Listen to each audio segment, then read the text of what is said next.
اور ایسے وہ ایک دوسرے کے ہمدرد بن گئے اور وقت گزرتا گیا اور وہ دل ہی دل میں ایک دوسرے کو چاہنے لگے۔ برکت جیسی نیک پاک دامن لڑکی کا دل کسی انجان لڑکے کی طرف اس طرح مائل ہوا کیونکہ برکت کے لیے دنیا کا پہلا اور سب سے خوبصورت احساس تھا کہ کوئی اسے چاہتا ہے اور اس کی پرواہ کرتا ہے۔ شادی سے ایک ہفتہ پہلے عمیرہ برکت کو اپنے ہونے والے شوہر سے ملوانے کے لیے لے کر آئی، اور جب عمیرہ کا ہونے والا شوہر بہرام برکت کے سامنے آیا تو برکت ہکی بکی رہ گئی اور اس کا دل ٹوٹ گیا۔ اس کے بعد 2-3 دفعہ کی ملاقات کے بعد بہرام نے برکت کو بہت سمجھانے کی کوشش کی کہ وہ عمیرہ سے شادی اپنے والدین کے کہنے پر کر رہا ہے، مگر دل اس کا صرف برکت کے لیے ہی دھڑکتا ہے اور پیار زبردستی نہیں کروایا جا سکتا۔ پیار خود ہی ہوتا ہے اور بس ہو جاتا ہے، مگر برکت نے صاف انکار کر دیا۔ پھر شادی سے 2 دن پہلے بہرام نے ساری باتیں عمیرہ کے سامنے رکھ دی اور اسے بتایا کہ وہ صرف برکت کو چاہتا ہے۔ عمیرہ نے جب اپنے اور برکت کے درمیان فرق پوچھا تو بہرام نے کہا کہ پیار خوبصورتی دیکھ کر نہیں، پیار ایک احساس ہوتا ہے۔ جب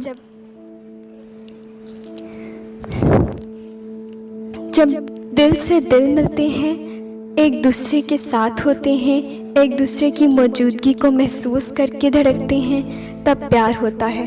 عمیرہ نے کہا کہ کیا تم میرے ساتھ تھوڑی سی وفا نہیں کر سکتے؟ تمہارے نام کے ساتھ میں اپنے نام کو جوڑنا چاہتی ہوں اور اسی وفا پر اپنی زندگی فنا کر دوں گی۔ بہرام نے کہا کہ اگر بات وفا کی ہوتی تو وفا میں حق اور ساتھ صرف کسی ایک کا ہی ہوتا ہے۔ وفا بانٹنا شرک ہے اور شرک گناہ ہے۔ بہرام کو یہ نہیں پتا تھا کہ کسی کا دل توڑنا دنیا کا سب سے بڑا گناہ ہے۔ دل میں خدا بستا ہے اور دل کو توڑنے والا انسان کے ساتھ ساتھ خدا کا مجرم بھی بن جاتا ہے۔ عمیرہ زندگی کے پیار کو رد کرتے ہوئے پیار کی زندگی کو ترجیح دیتی ہے اور اپنے پیار میں وفائی دکھاتے ہوئے خودکشی کر لیتی ہے تاکہ بہرام اور برکت مل سکے۔ شاید اسے یہ بات پتہ تھی کہ پیار کے لیے اپنے پیار کی قربانی دینا ہی سچا پیار ہوتا ہے، مگر خودکشی بھی کسی مسئلے کا حل نہیں ہوتا۔ عمیرہ نے مرنے سے پہلے برکت کو خط لکھا، میری قربانی کو ضائع مت جانے دینا، بہرام کا ہاتھ تھام لینا۔ برکت کو جلال اور وجدان کا بہت خیال آیا، مگر اس نے عمیرہ کی قربانی اور اپنے پیار کو دیکھتے ہوئے بہرام سے نکاح کر لیا۔ ڈپلومہ ختم ہونے کے بعد برکت نے اپنے گاؤں واپس جانے کا فیصلہ کیا۔ بہرام اور برکت میں یہ بات طے ہوئی کہ گاؤں جانے کے بعد 1 ہفتے تک اگر برکت اپنے والد جلال کو شہر نہ لا سکے تو بہرام گاؤں آ کر سب کو سچ بتا دے گا کہ برکت اس کے نکاح میں ہے۔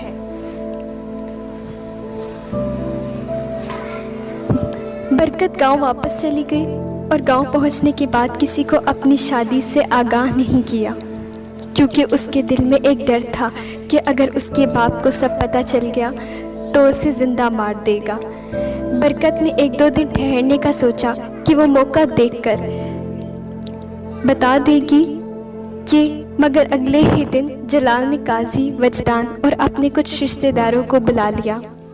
برکت سب دیکھ کر چونک گئی کیونکہ وہ اس بات سے انجان تھی کہ جلال اسے شہر جانے کی رضامندی صرف اسی لیے دی تھی کہ برکت کی شہر سے واپسی کے بعد اس سے اگلے دن ہی اس کا نکاح وجدان سے ہو جائے گا۔ تقدیر کو برکت سے کیا بیٹھ تھا، مگر برکت چاہتی تو اپنی قسمت خود سنوار سکتی تھی۔ انسان اپنی قسمت خود بناتا ہے اور برکت نے بھی کچھ ایسا ہی کیا، مگر اپنی قسمت کو سنوارنے کی بجائے اس نے گناہ کی ڈور میں الجھا لیا۔ مگر وہ یہ سب جان بوجھ کر اور دلی خواہشات کی بنا پر نہیں کر رہی تھی، بلکہ وہ ان سب کے آگے بے بس تھی۔ برکت نے بہت سوچا کہ وہ اپنے اور بہرام کے نکاح کے بعد سب کو بتا دے، مگر اس میں ذرا ہمت نہ ہوئی اور وہ اپنے باپ کے خلاف جا سکے، اور اس نے وجدان سے بھی نکاح کر لیا، یہ سوچ کر کہ وہ ایک دن کسی ایک سے طلاق لے لے گی، مگر گناہ تو وہ کر چکی تھی۔ اور اسی وقت اچانک بن موسم برسات شروع ہونے لگی۔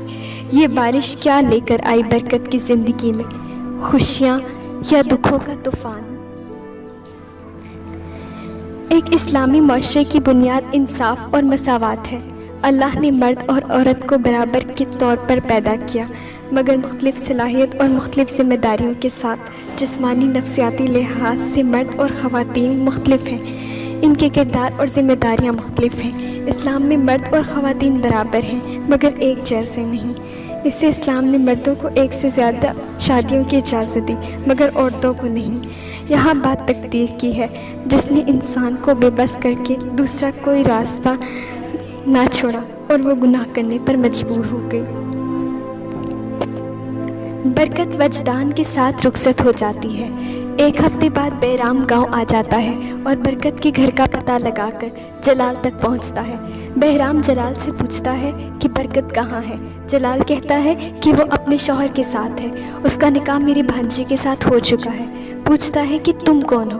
بہرام کہتا ہے آپ برکت کو بلائیں، وہ بتائے گی کہ میں کون ہوں اور میرا اس سے رشتہ کیا ہے۔ برکت اور وجدان گھر آتے ہیں۔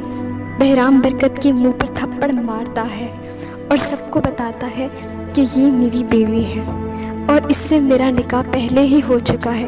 برکت کے ہاں بولنے پر دوسرا تھپڑ وجدان مارتا ہے۔ ایک گاؤں والا چھپ کر ساری باتیں سن لیتا ہے اور سارے گاؤں والوں کو جا کر بتا دیتا ہے۔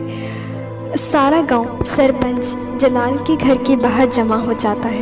گاؤں والوں کے کہنے پر جلال برکت کو بالوں سے پکڑ کر گھسیٹتا ہوا باہر لاتا ہے اور پھر گاؤں والوں کے طعنے سننے کے بعد اس کا سر شرم سے جھک جاتا ہے۔ جلال کا سارا غرور خاک میں مل جاتا ہے۔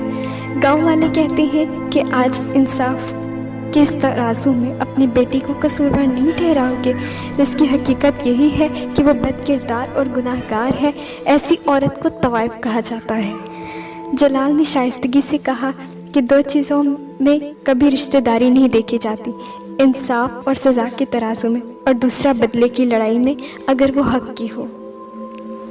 شرابی لڑکی کی ماں بڑھیا اور گوالہ دونوں برکت کے احسانات کا حق چکا کر برکت کے حق میں بولتے ہیں اور کہتے ہیں کہ برکت کو اپنی صفائی کا موقع دینا چاہیے کہ آخر یہ سب کیسے ہوا اور برکت نے یہ کیوں کیا۔ سب اس بات سے متفق ہو جاتے ہیں۔ برکت نے کہا کہ جب انسان اکیلا ہوتا ہے تو وہ خود سے ہی خود کو چاہتا ہے۔ مجھے ایسے شخص کی تلاش تھی جو زندگی کے ہر موڑ پر میرا ہم قدم، ہم خیال اور ہم درد اور ہم سفر ہو، اور میں نے وہ شخص بہرام میں دیکھا۔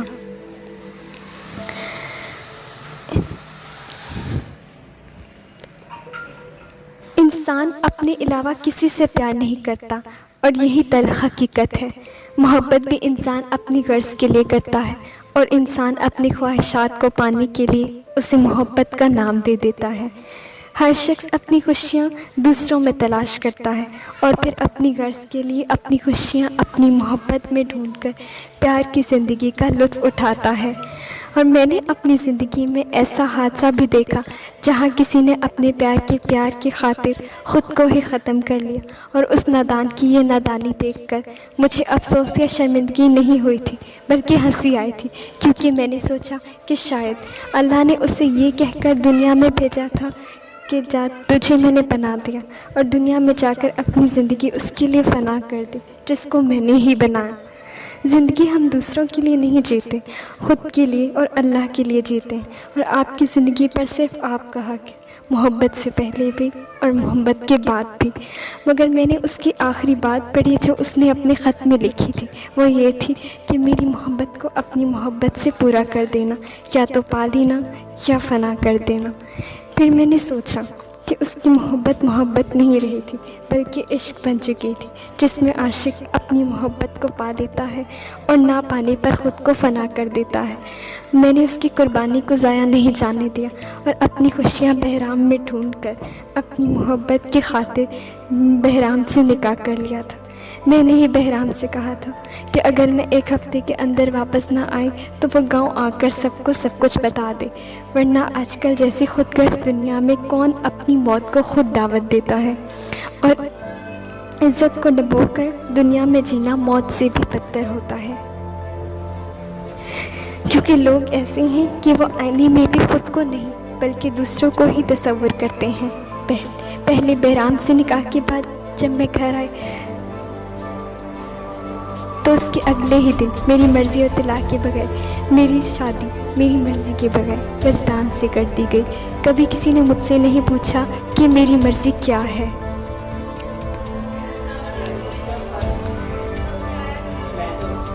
ویسے بھی ہم ایک ایسے معاشرے میں رہتے ہیں جہاں مرد اپنی مرضی سے اپنا ہمسفر چن سکتا ہے اور عورت کسی بھی انجان کے ساتھ باندھ دی جاتی ہے۔ کیا عورت کو یہ حق بھی نہیں دیا گیا کہ وہ صرف اپنی رائے ہی دے سکے؟ میں نے سب جان بوجھ کر نہیں کیا، ہاں مگر میں نے گناہ کیا ہے، اور ہر گناہ گناہ ہوتا ہے جس کی سزا اور معافی کا اختیار میں صرف اپنے اللہ کو دیتی ہوں۔ برکت پھر بھی سب سے معافی مانگتی ہے کیونکہ اس نے زندگی میں کبھی کسی کا دل دکھانا سیکھا ہی نہیں تھا، اور اللہ سے توبہ کرتی ہے اور وہاں سے بھاگ کر اسی کنویں میں چھلانگ لگا دیتی ہے جہاں اس کی ماں نے خودکشی کی تھی۔ بہرام کنویں میں کود کر برکت کی سانسیں بند ہونے سے پہلے ہی اسے بچا لیتا ہے اور کہتا ہے کہ میں تمہیں نادان نہیں مرنے دوں گا۔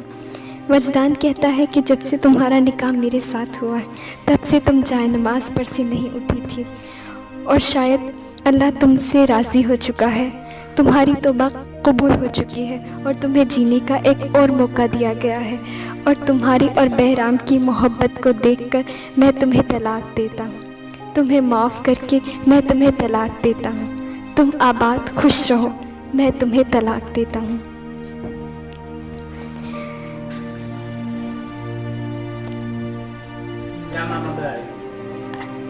اگر اس ویڈیو نے آپ کے دل پر اثر کیا، یہ ویڈیو آپ کو اچھی لگی تو اسے زیادہ سے زیادہ لائک کریں اور اپنے دوست احباب کے ساتھ اس ویڈیو کو ضرور شیئر کریں، اور اپنے کمنٹ کے ذریعے اپنی رائے کا اظہار ضرور کریں۔